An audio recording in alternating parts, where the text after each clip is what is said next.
இந்திய அரசியலில் மிக உயர்ந்த தலைவர்களில் ஒருவர் முத்தமிழறிஞர் கலைஞர். தலைவர் கலைஞரின் அத்தனை பங்களிப்புகளிலும் முதன்மை நோக்கமாக இருந்தது தமிழ், தமிழர், தமிழ்நாடு இவற்றின் முன்னேற்றம்தான். இந்தியா முழுமைக்கும் ஒளிரப் போகின்ற முத்தமிழறிஞர் கலைஞரின் உருவம் பொறித்த 100 நினைவு நாணயத்தை மாண்புமிகு தமிழ்நாடு முதலமைச்சர் அவர்கள் தலைமையில் வெளியிட்டு சிறப்பிக்க மாண்புமிகு ஒன்றிய பாதுகாப்புத்துறை அமைச்சர் அவர்களை அன்புடன் அழைக்கிறோம். மாண்புமிகு தமிழ்நாடு முதலமைச்சர் அவர்கள் முத்தமிழறிஞர் கலைஞரின் 100 நினைவு நாணயத்தை பெற்றுக் கொள்வார்கள்.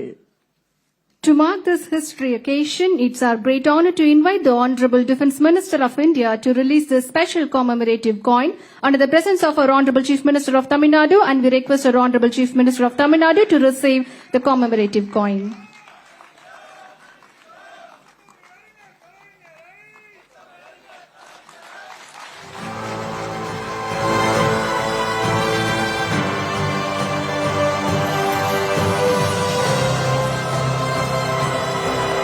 முத்தமிழறிஞர் கலைஞர் அவர்களின் 100 நினைவு நாணயம் சிறப்பு விருந்தினர்கள் அனைவரின் கைகளிலும் இப்போது. Now, Muthamizharinyar Kalaignar centenary commemorative coins are in the hands of our special dignitaries on this stage.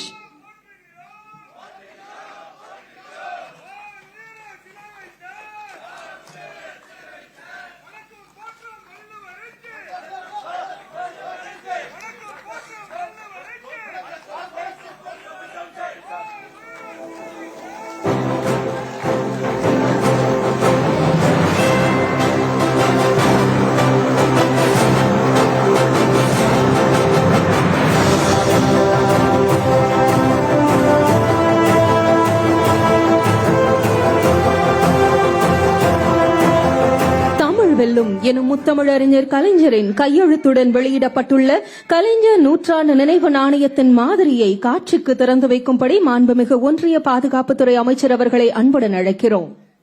We kindly request Honorable Defence Minister of India to unveil Muthamizharinyar Kalaignar centenary commemorative coin show in honor of the revered leader Muthamizharinyar Kalaignar, whose legacy continues to inspire the generation.